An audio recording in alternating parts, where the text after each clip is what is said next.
In this video, we are going to see how secondary progressions work. So this channel is going to transition, still going to do daily readings and still going to do readings for signs. But I'll be honest, I'm definitely seeing a vision for this channel. And what I'm seeing is that there are plenty of YouTube tarot readers where you can go and watch your reading for particular signs in your chart. And one thing that I definitely will be highlighting in this channel are secondary progressions.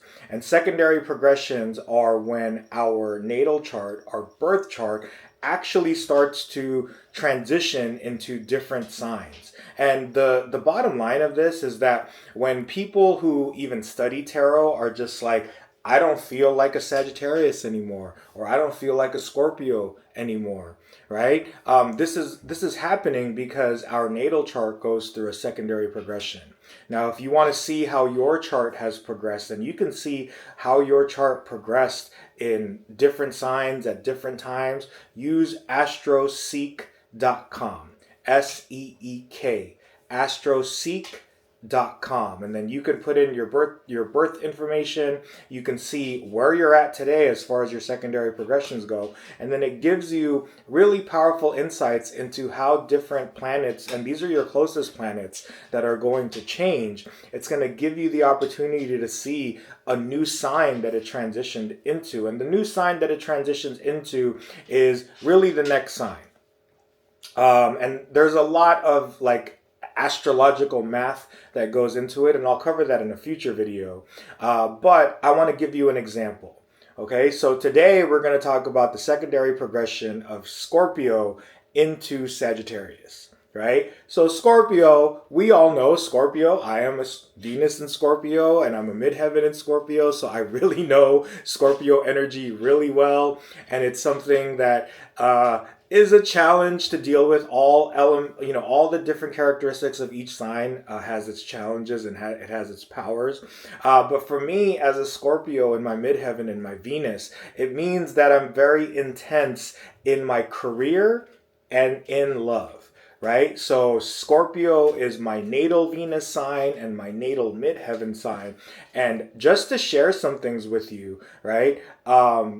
Most of my life, I have been very Scorpio when it comes to Venus, very Scorpio when it comes to love and relationships and just really having intense connections, which sometimes end very abruptly because I like to use modern astrology, and the ruling planet of Scorpio is Pluto. Right, so Pluto is known for just immediate change, devastating change, like abrupt change, transformation. Pluto is, the planet of rebirth and just really coming into different ways of being as a Scorpio. Right? And so I want to talk about the transition from Scorpio to Sagittarius, because what has happened in my chart is that Venus has moved from the sign of Scorpio into Sagittarius. My midheaven is now currently in Capricorn, but I didn't even realize this. There was definitely a big time or a big chunk of my career as a high school teacher where I've always had the Scorpio intensity. I'm always going to have the Scorpio intensity, but then there were times when it's like I'm a Sagittarius sun, and there were times when in my career in teaching I was definitely a Sag, right? Like definitely playful, jovial, that golden retriever energy. And now I looked at my chart and I'm a Venus in Capricorn. So Venus in Capricorn along with Scorpio is transforming that initial intensity that I have as a Scorpio in my career, and then embodying the characteristics of Capricorn, which is more about hard work and discipline. And the shadow of Capricorn is that you expect results because you work hard, but it's like those results don't always come just because you're putting the work in, right? And that's just one layer of Capricorn. So I want to just talk about the progression from Scorpio into Sagittarius, and then this channel is going to show progressions when it comes to how cards progress, right? So you'll see those in the shorts.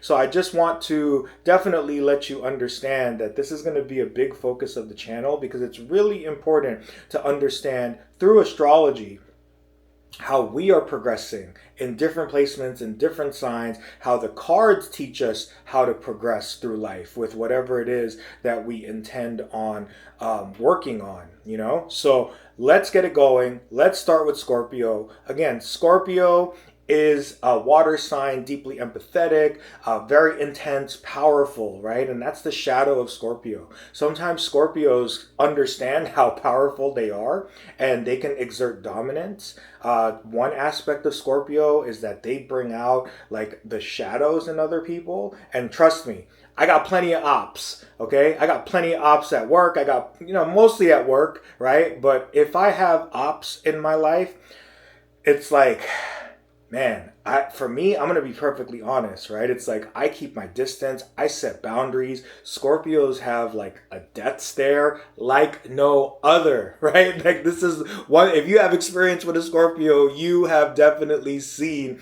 the Scorpio death stare. I'm not going to mimic it right now. I'm sure you'll see it at some point. But I'm bringing this up because Scorpio, through this intense, dominant power, right? And just knowing that when we get crossed, we never forget it. It's hard for us to forgive. And when that happens, we have to really protect ourselves from people that, don't have the greatest energy or have shown shadow traits of themselves and have shown this side of themselves where it's either hurt us, it's disrespected us. And then, once that happens, it's like for me personally, and I know a lot of Scorpios are like this, it's like, yo, I'm done with you. And then for me, when that happens, I can literally see through energy, through body language, through facial expressions, like the shadows of people coming out. Because like just by me ignoring people and staring at them, it's like what the Scorpio energy does, it makes people dive deep into their own shadows, the things that they are not transforming, the things that they are not, working to rebirth in themselves. And then it's like, part of Scorpio is a particular type of magnetism. And it's like that magnetism that we have when it's with a particular person in this situation, it brings out their shadows. And it's like, for me, I'm just working on developing the energy where I hope they work on it. Like, yo, fool, I don't get along with you. I don't want to have anything to do with you. We crossed each other at some point. You showed me some true colors that are not part of the rainbow that I'm trying to build. So, like, yo, I'm done with you, right? And then when I interact with these people, it's like I can see these things coming out. And this is like the Scorpio ego that's coming out in me right now, because I need to obviously dive into my own shadows, the things that I need to work on so I'm not so triggering to people. But, there are two cards that represent Scorpio in the tarot, and the two cards are Death and the Tower. And these are scary cards, right? And it's like, these are very scary cards, these are the Scorpio cards, and they're two of the scarier cards in the tarot when you don't understand what these cards mean. And then it's like, obviously, whenever death comes up in a reading, what's the one question you're going to get? Right? For people that haven't studied tarot as much, where tarot is more of a novelty, where astrology is more of a novelty, when this comes up in a reading, the person's asking, like, am I going to die? Right? And the answer is yes. Whenever death comes up in a tarot reading, a part of you will die. You are not physically going to die. I mean, maybe some of you will. I mean, I'm sure, this is predicted, the literal death of people. But whenever this comes up in a reading, you have to understand that it's calling on you to recognize the parts of you that need to die. The parts of you that you need to let go of, because the death card is not only a card of death, obviously, and killing off things that you need to kill off. The death card is about transformation and rebirth. That's the thing. It's not just about death. It's also about rebirth, right? So whenever death comes up in a reading, it's calling on you and it's asking you to look at the parts of yourself that you need to literally kill off. You don't need these things anymore. Whatever it is, right? Bad habits that you have, ways that you talk to yourself, parts of your routine, things that you should be doing that you're not doing. You need to bring that to a literal death, a close in your life, so that you can start to take on a new energy, a new life, a new way of thinking, a new way of being. It's a rebirth, right? And then we have the Tower.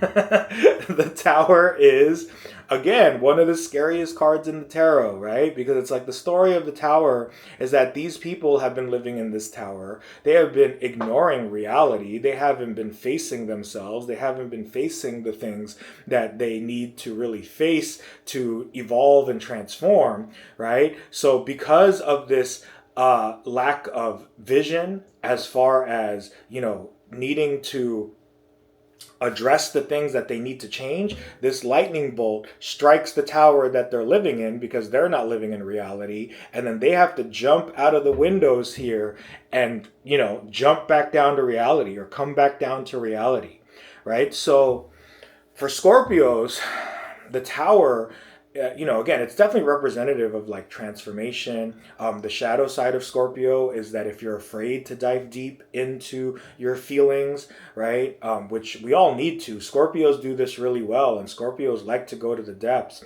But this means that as far as the Tower goes for Scorpio, they're not diving into the parts of themselves that they really need to. They're not diving into their shadows, right? So it's like these two cards are a big reason why Scorpio is so intense and powerful, right? Scorpio, and I'm sorry to be biased because I am a Scorpio, right? But the power and intensity that I speak of when it comes to Scorpio is because of the fact that we go through so many deaths and tower moments. It's because of the fact that it's like we're born with this in our chart and in our energy, and whether or not Scorpios know it, they have the ability to transform.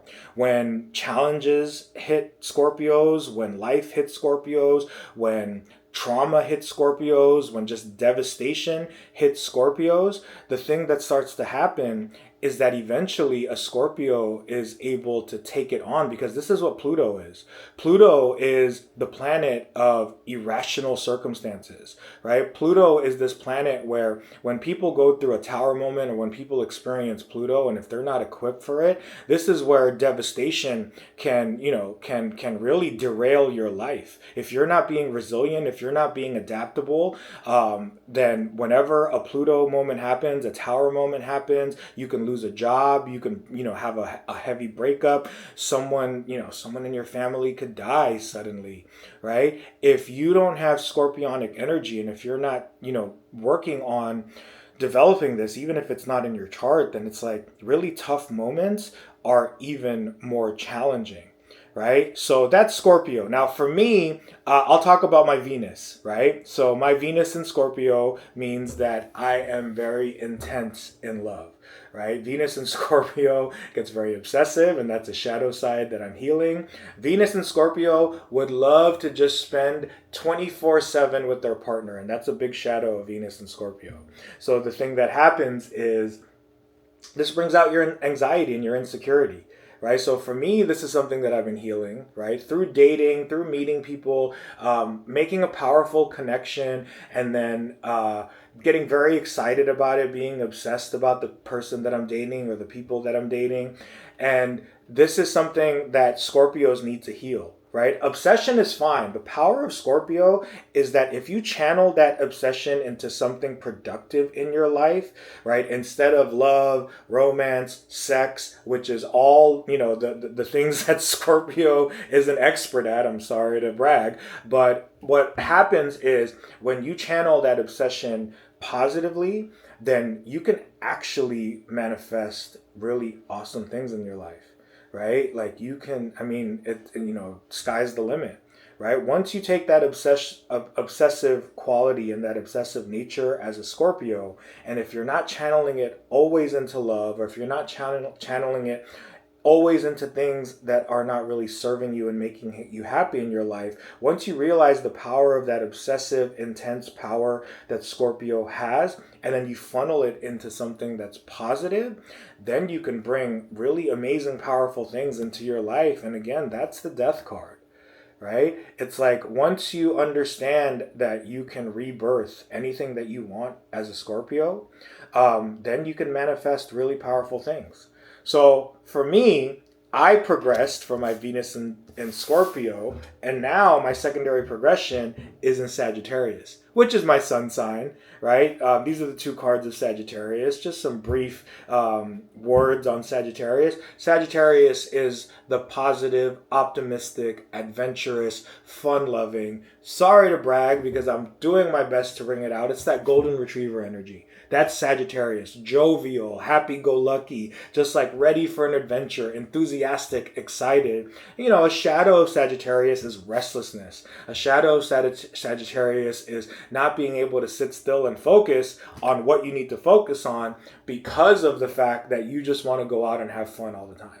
That's like the main thing for me is I just want to have fun all the time in my Sagittarius qualities. So in love, what I've noticed, or in my Venus sign, what I've noticed is that I went from this very obsessive, intense, desire for connection and love. And then now with the Wheel of Fortune and the Temperance, right, there's been a change in my fortunes, right? And the change in my fortunes from going to this Scorpio energy to a Sag energy is that I approach my Venus and what I expect to receive as far as beauty goes, what I expect to receive in my life as far as love goes. And this is not just dating, it's everything in my life. It's the ability to change fortunes with the Wheel of Fortune, right? This is the card of being able to change your luck. That's the power of Sagittarius, is that as much as Scorpio has the ability to transform through darkness, pain, Sagittarius can also go through very challenging times, and then just by having this positive energy, they can change their luck with the Wheel of Fortune card here, right? And then the other Sagittarius card is Temperance, right? Now, Temperance, the story of the Temperance card is that he's mixing these two cups. He's trying to make the perfect blend. Sagittarius can be patient with the things that they're working on, right? There is a perfectionistic side to Sagittarius that's very similar to Virgo, right? Because the story of the Temperance card is that he needs to understand that this is never going to be perfect, right? He's mixing these two cups. He wants them to be perfect. But in the background here, there is this path with the crown at the end of it, right? So the key to Sagittarius is knowing that it's just time to go. The way for a Sagittarius to achieve their crown is just by going and being enthusiastic and going on the adventure. Stop perfecting the things that you think that need to be perfect in your life and just go on the adventure. So for me in love, as far as my Venus progressing from Scorpio to Sagittarius, the thing that's happened is I've gone from this, like, again, intense, obsessive nature when it comes to connection and relationship and romance. But now I've gone into this more happy-go-lucky Sagittarius energy. Right? And this is healing. This has been a lot of work. I have an anxious attachment style. I have anxiety. I've been working on healing it. But now when it comes to dating and romance, right, another thing about Sagittarius is that they can be very independent, right? Especially when they've healed, right? Sagittarius, like, yeah, I'm down for connection, I'm down for dating, I'm down for romance, but it's like I'm not this obsessive Scorpio anymore, where all I'm focusing on is that intense connection, right? Like I'm still down for this no matter what, and this is still my natal chart as a Venus in Scorpio, but now I'm approaching my Venus with just more playful, jovial, lighthearted energy with Sagittarius. And I want love to be fun. I want love to be light. I want it to be, free. I want it to have less pressure, right? Which is a huge relief from the Scorpio energy, because Sagittarius is the bachelor sign of the tarot.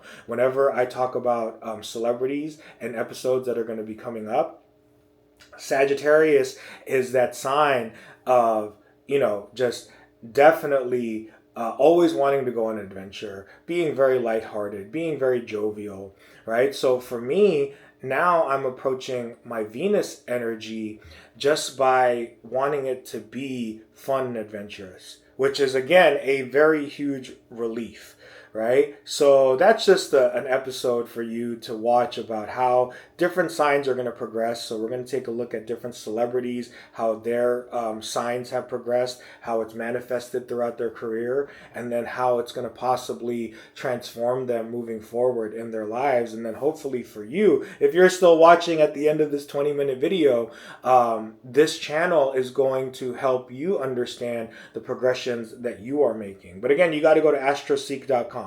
Right? Once you go to AstroSeek, you'll be able to see what your natal sign is and what sign it's in currently. It's only going to apply to your inner planet, so it basically just goes up to Mars, right? But you're going to see like, okay, I was a Mars in Pisces, now I am a Mars in Aries. Two totally different energies, right? And it's like, once you understand, this is the power of astrology, once you understand how you are changing throughout the course of your life, and then you start to pinpoint different parts of your chart that are transitioning, now you can understand yourself even better, which is the ultimate beauty of astrology. Astrology is one of the most powerful self-awareness tools, right? So once you understand these different parts of yourselves that have changed, now you can work with this energy, and then you can use it as magic to transform different parts of your life. So hope you enjoyed it. Look out for the videos that are going to be coming up soon. Thank you for watching and have a good one.